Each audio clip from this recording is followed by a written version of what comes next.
Sexual harassment of women at workplace, prevention, prohibition and redressal. The Sexual Harassment of Women at Workplace, Prevention, Prohibition and Redressal Act 2013 is a legislative act in India that seeks to protect women from sexual harassment at their place of work. It was passed by the Lok Sabha on 3 September 2012 and by the Rajya Sabha on 26 February 2013. The act ensures that women are protected against sexual harassment at all the workplaces, be it in public or private.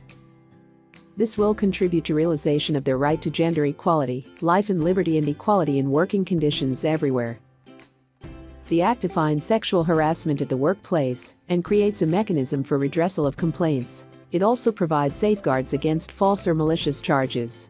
The act covers all women, irrespective of her age or employment status, whether in the organized or unorganized sectors, public or private, and covers clients, customers and domestic workers as well.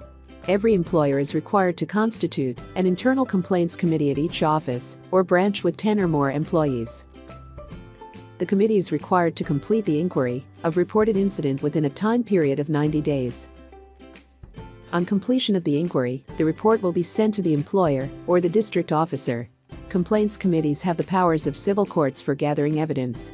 Inquiry process under the Act should be confidential, and the Act lays down a penalty of 5,000 rupees on the person who has breached confidentiality. The Act requires employers to conduct education and sensitization programs and develop policies against sexual harassment, among other obligations. Penalties have been prescribed for employers. Non-compliance with the provisions of the Act shall be punishable with a fine of up to superscript 150,000. Repeated violations may lead to higher penalties and cancellation of license or deregistration to conduct business.